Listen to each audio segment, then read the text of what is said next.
Assalamualaikum warahmatullahi wabarakatuh.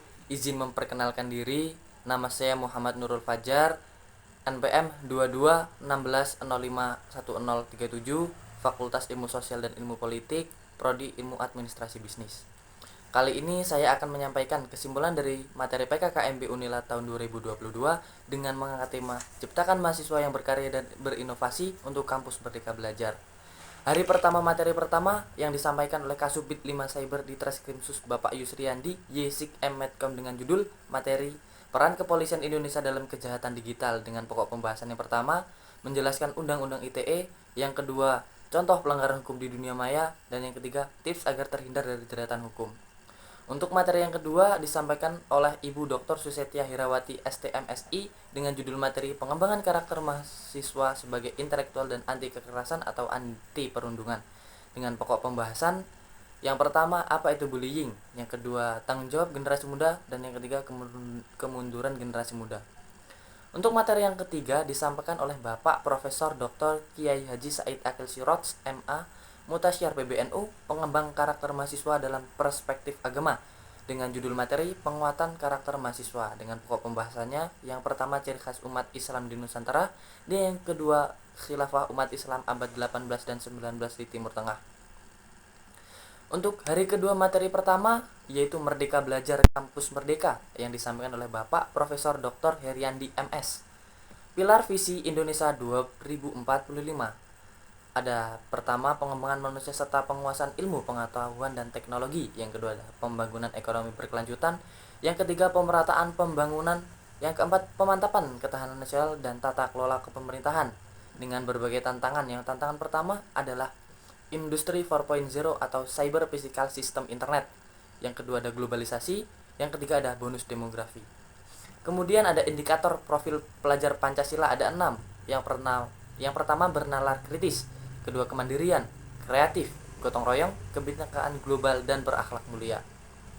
Setelah itu ada 4 program kebijakan Kementerian Kampus Merdeka. Yang pertama ada pembukaan program studi baru, ada perguruan tinggi negeri badan hukum, sistem akreditasi perguruan tinggi, dan hak belajar. Selanjutnya ada hak mahasiswa. Setelah itu masuk ke materi yang kedua yang berupa kesadaran lingkungan hidup, manajemen resiko, dan kampus sehat yang disampaikan oleh Bapak Profesor Dr. Asep Sukohar SKet MKes SPKKLP. Lingkungan hidup berupa alam menjadi sumber pemenuhan kebutuhan hidup manusia, yaitu penyedia air, udara, makanan, obat-obatan, estetika, dan lainnya.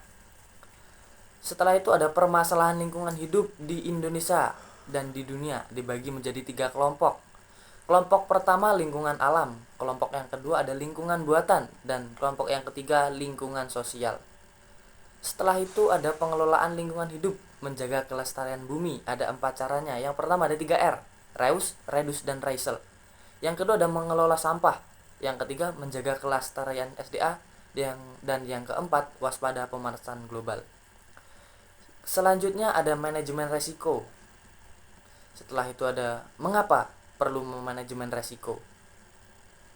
Setelah itu ada contoh manajemen resiko terhadap lingkungan. Dan yang terakhir ada kampus sehat. Program kampus sehat dan Health Promoting University yang merupakan gerakan untuk hidup sehat pada tatanan perguruan tinggi, dan gerakan ini menjadi cikal bakal aktivitas kampus siaga COVID-19. Upaya kampus sehat. Selanjutnya masuk ke dalam materi yang ketiga, etika dan norma kehidupan kampus, yang disampaikan oleh Bapak Profesor Dr. Yulianto MSI.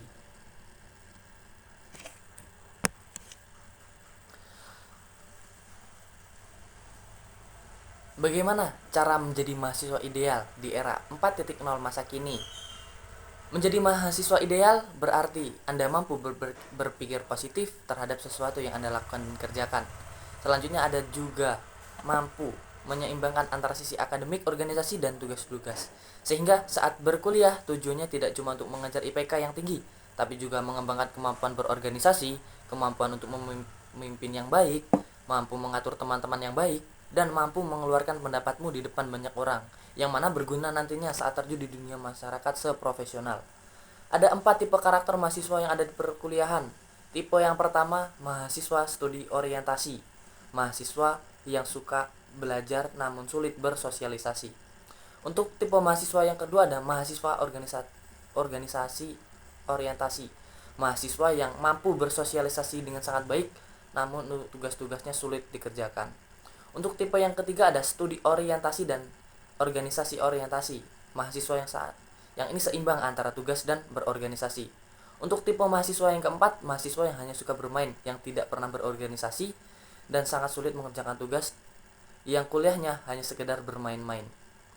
10 karakteristik yang harus dimiliki mahasiswa ideal. Yang pertama, rajin belajar. Yang kedua, memiliki orientasi yang jelas. 3, bisa menyesuaikan diri. Yang keempat, disiplin. Kelima, bermanfaat bagi orang lain. Rendah hati, peduli terhadap lingkungan, kreatif, inovatif, dan memiliki cita-cita yang tinggi. 5 cara menjadi mahasiswa ideal. Yang pertama, mematuhi peraturan yang ada. Yang kedua, kembangkan diri sesuai minat. Yang ketiga, aktif membaca dan memahami BL masalah yang ada. Jujur dan lakukan yang terbaik selama kuliah. Untuk materi yang keempat, perguruan tinggi di era revolusi industri 4.0 dan kehidupan kampus pada masa pandemi, yang disampaikan oleh Bapak Profesor Suharso PhD. Yang pertama dibahas yaitu ada ICT Tagging Universitas Lampung. Masuk kepada hari ketiga materi yang pertama, yaitu pembelajaran di perguruan tinggi di era 4.0 dan plagiarisme. Terus masuk kepada materi yang kedua, sistem perkuliahan dan pembimbing akademik. Pada materi ini membahas mengenai peraturan akademik. Kemudian materi yang ketiga, sarana dan prasarana perkuliahan. Di zaman global ini, FISIP Unila tidak kalah semangat untuk mengikuti tren kekinian. FISIP Unila baru saja membangun area food court. Untuk materi yang keempat adalah hak dan kewajiban mahasiswa. Materi ini menjelaskan tentang hak dan kewajiban mahasiswa. Hak mahasiswa yang mendapatkan pendidikan, pelayanan sesuai dengan persyaratan berlaku, hak untuk berpendapat, hak untuk kenyamanan, dan lain-lain. Untuk hari yang keempat, kita hanya diperkenalkan macam-macam UKM yang ada di Fakultas Ilmu Sosial dan Ilmu Politik. Untuk kesan dan pesannya, adalah bahagia sekali bisa mengikuti acara PKKMB secara offline. Banyak materi dan ilmu yang bisa saya dapat. Dan yang pasti, cuttingnya baik-baik dan tidak seperti yang disebarkan di sosial media. Untuk pesannya, semoga kakak-kakaknya tetap solid dan tetap kompak dan sukses selalu. Terima kasih.